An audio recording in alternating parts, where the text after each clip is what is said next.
السلام عليكم ورحمة الله وبركاته. بسم الله الرحمن الرحيم. إن الحمد لله والصلاة والسلام على رسول الله صلى الله عليه وعلى آله وصحبه أجمعين.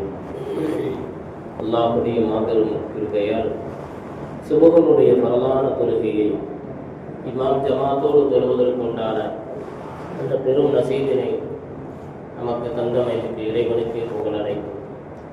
இதுபோல் அல்லாஹு தாலா என்னென்ன கடமைகளை எல்லாம் நமக்கு இயற்றியிருக்கிறானோ அவை அனைத்தையுமே தவற விடாமல் குறித்த நேரங்களிலும் குறித்த சமயங்களிலும் நிறைவேற்றிட நம் அனைவருக்கும் நசீபாக்கி தந்தல் புரிவானார். அதுபோல் அல்லாஹு தாலா இந்த நாளை நன்னாளாகவும் பொன்னாளாகவும் பறக்கத்துக்கூடிய நாளாகவும் எல்லா விதமான பயிர்களும் வளங்களும் திறன்பட மனமகிழ்வுடன் தரக்கூடிய நசீபினை நம் அனைவருக்கும் தந்தல் புரிவானார். அல்லாஹு தாலா உடல் நோய்களையும் தேவைகளையும் நம்மளுடைய கண்ணீர்களையும் நிறைவேற்றப்படாத துவாக்களையும் அல்லாஹ் கபூல் செய்து எல்லா விதத்திலையும் கண்ணியமாக இந்த உலகத்தில் வாழ்கிறார்.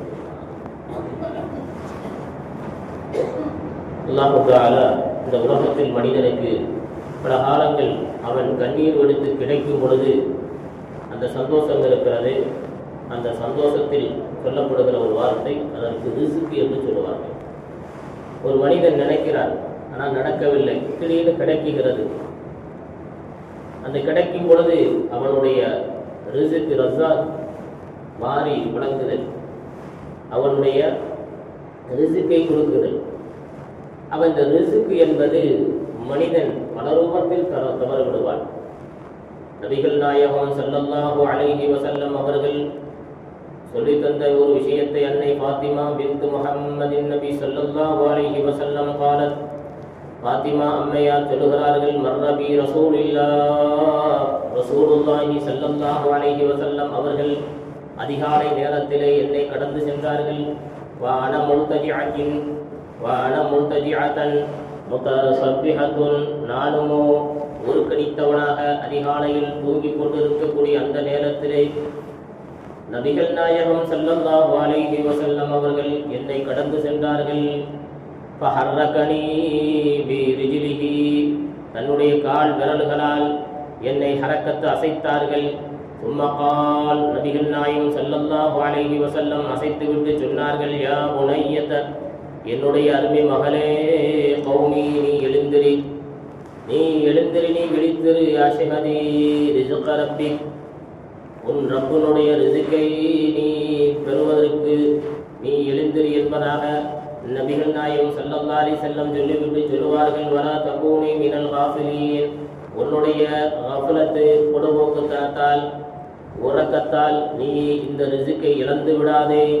ஃபஇன்னல்லாஹ, ஏனென்று சொன்னால் அல்லாஹு தஆலா வாகிறவன், திட்டவட்டமாக இறைவன், யக்ஸிமு அர்ஸாகன் நாஸி மா பைன துலூஇல் ஃபஜ்ரி இலா துலூஇ ஷம்ஸ், ஃபஜ்ருனுடைய அந்த தொழுகையை தொடர்ந்து சூரியன் உதிக்கின்ற வரையிலும் ரிஸ்க்குகளை இறைவன் பங்கு வைத்துக் கொண்டே இருக்கிறான். அப்படிப்பட்ட அந்த ரிஸ்கை நீ தவறவிட்டு விடாதே, எழுந்திரு மகளே என்று நபிகள் நாயகம் ஸல்லல்லாஹு அலைஹி வஸல்லம் அதிகாலை வேளையிலே ஃபாத்திமா அம்மையாரை எழுப்பிய தகவலை அவர்களே தன்னுடைய ஷுஅபுல் ஈமான் தைஹிக் நூலிலே ஷுஅபுல் ஈமான் என்ற ஒரு பகுதியிலே சொல்லி காட்டியிருக்கிறார்கள். சுயூத் இமாமே இதை தெளிவாக பதிவு செய்திருக்கிறார்கள். அதனால் நாம் அதிகாலை நேரத்திலே சுபுகினுடைய சமயத்திலே ஒரு மனிதன் உறங்கி கொண்டிருப்பான் என்று சொன்னால் அவன் தன்னுடைய இறைவனுடைய ரிஸ்க்குகளை இழந்து விடுகிறான். நமக்கு கிதாபுகளிலே பதிவு செய்கிறார்கள். அதாவது ஒரு மனிதனுக்கு தொழில்கள் முடக்கம் செய்யப்படுகிறது, அதனால் அவன் கவலைப்படுகிறான். பட்டினியும் வறுமையும் அவனுக்கு தாண்டவமாடுகிறது, உணவு தட்டுப்பாடுகள் ஏற்படுகிறது. இதெல்லாம் வர காரணங்களை பதிவு செய்யும் பொழுது கிதாபினுடைய ஆசிரியர்கள் சொல்லுவார்கள், ஒரு மனிதனுக்கு உணவு தட்டுப்பாடு வருவதற்கு காரணங்கள் 4 என்பதாக பதிவு செய்கிறார்கள்.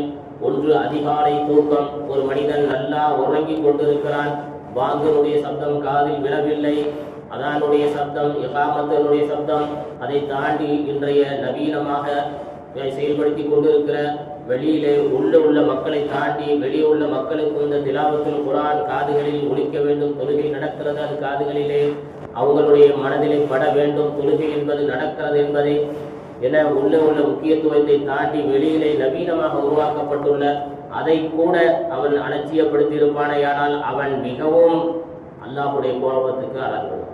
அதுதான் தொழுகிறவன் சூறாக்கள் ஓதுறது யாருக்கு? மாமூன்களுக்கு ஓதுறது. மாமூன்கள்னா பின்னாடி நிற்கிறவங்க. இமாம் ஓதுவர், மாமூன் கேட்பார்.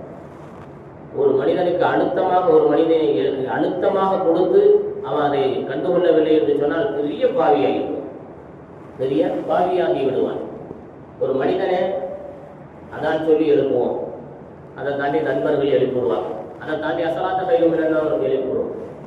தொழுகையே வெளியில சப்தமாக அந்த திலாவத்துல் குர்ஆன் அல்லாஹ் அக்பர் அதையே வெளிப்புறத்தில் லாகிராக பயன்படுத்தி, இது ஒரு நவீனம் தானே. ஏன்னா மாமூன்களுக்கு தானே ஓதுறது திலாவத்துல் குர்ஆன். தொழுகை யாருக்கு வைக்கிறது? இப்போ நான் ஓதுறேன், என்ன நினைப்பேன்? தொழுதுகிட்டே இருக்கும்போது நம்ம சத்தத்தை ஊர் மக்களை கேட்குது. தொழுகை என்னாச்சு? அப்போ யோசிக்க வேண்டாமா?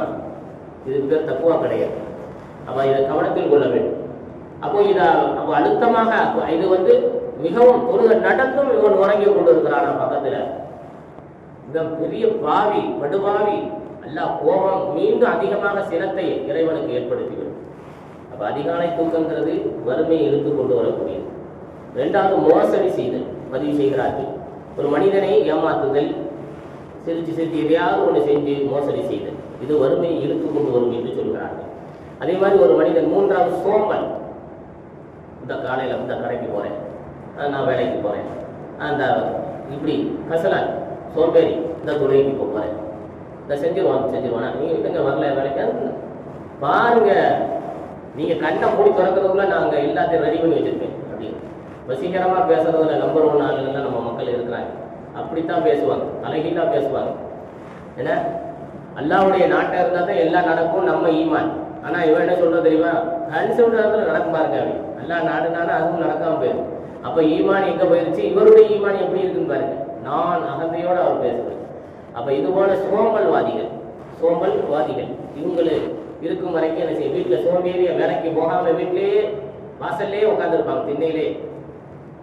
அங்கே கண்டிப்பாக அந்த வீட்டுக்குள்ள வறுமை தாண்டவமாடும், அதில் சந்தேகம் கிடையாது. சண்டையும் தாண்டவமாடும். அடுத்து, குறைவாக தொழுகுதல். பரல் மட்டும் போதும், தொழுதுட்டு போயிடும். தொழுகையில் எவ்வளோ இருக்குது? ஹாஜத்து தொழுகை இருக்கிறது, நஃபில் தொழுகையில் எவ்வளோ நஃபீல்கள் தொழுகலாம். ஹாஜத்து எவ்வளவு தொழுகலாம். ஒரு மனிதன் கடைக்கு போவதற்கு முன்னால் தொழுவானே என்று சொன்னால் கடைகள் விஸ்தீர்ணங்கள் ஏற்படும். நான் மதுரையில் சேட்டுப்பள்ளியில் கொண்டு வச்சுக்கிட்டு இருந்தேன் இப்போ சமீபத்தில், தெற்குமாசியில். அங்கே உள்ள கடை வியாபாரிகள்லாம் என்ன செய்வாங்கன்னா, இயற்கையாக தீர்வு எல்லாருமே கடையை திறக்கிறதுக்கு முன்னாடி தொழுவாங்க. தொழுதுட்டு செஞ்சுட்டு தொழுதுட்டு போய் கடையை திறப்பாங்க. தொழுதுட்டு ஆனால் ஃபர்லாம் 2ஆம் பட்சம் அவங்க முன்ன பின்ன வருவாங்க, வியாபாரத்தை முன்னிறுத்தி வருவாங்க. ஆனால் கடை திறக்கும் போது தொழுதுட்டு போய் தொழுவாங்க. அப்புறம் லொஹா தொழுதுட்டு போவாங்க. லொஹா பெரிய பாக்கியமான ஒரு தொழுகை. உங்கள் ஹாஜத்து அனைத்துமே நிறைவேறும். ஒரு காலத்தில் புது மாப்பிள்ளைய அந்த லொஹாவுடைய சமயத்தில் ஈஜாபுக்கு கூட உண்டாக்குவாங்க. லொஹாவுடைய நேரத்தில் கூட்டு வருவாங்க. புது மாப்பிள்ளையை கூட்டு ஒழு செஞ்சு அவர் 2 ரக்காய் தொழுதுட்டு அந்த லொஹாவுடைய நேரம் போகிறதுக்கு முன்னாடி ஈஜாபுக்கு முடிப்பாங்க. அது பரக்கத்தான நேரம். தஹஜ்ஜத் எப்படி ஒரு பரக்கத்தான நேரம் சொல்லுகிறோம், அதிகாலை நேரம், லொஹாவுடைய நேரமும் பரக்கத்தான நேரம். லொஹா தொழுகை தொடர்ந்து தொழுது பாருங்க, வறுமையே வரவே வராது. அவ்வளோ பெரிய பாக்கியம் நிறைந்தது. அப்போ ஒரு மனிதன் என்ன செய்கிறான்? குறைவாக தொழுகிறான். அப்போ இவனுக்கு தொழில் முடக்கம், உணவு தட்டுப்பாடு, மனவேதனை இழுத்து கொண்டு வரும். இதே ஒரு மனிதன் உணவு தட்டுப்பாடுகளும் வறுமையும் வராமல் இருப்பதற்கு 4 விஷயங்களை பதிவு செய்கிறார்கள் கிதாபினுடைய 3 ஆசிரியர்கள். ஒரு மனிதன் இரவு தொழுகை தொழுது கொண்டிருப்பானே என்று சொன்னால், இரவுகளை அதிகமாக தொழுகக்கூடிய நபருக்கு வறுமையோ எந்த விதமான கஷ்டமோ எந்த விதமான உடல் வேதனைகளோ ஏற்படாது என்று பதிவு செய்கிறார்கள்.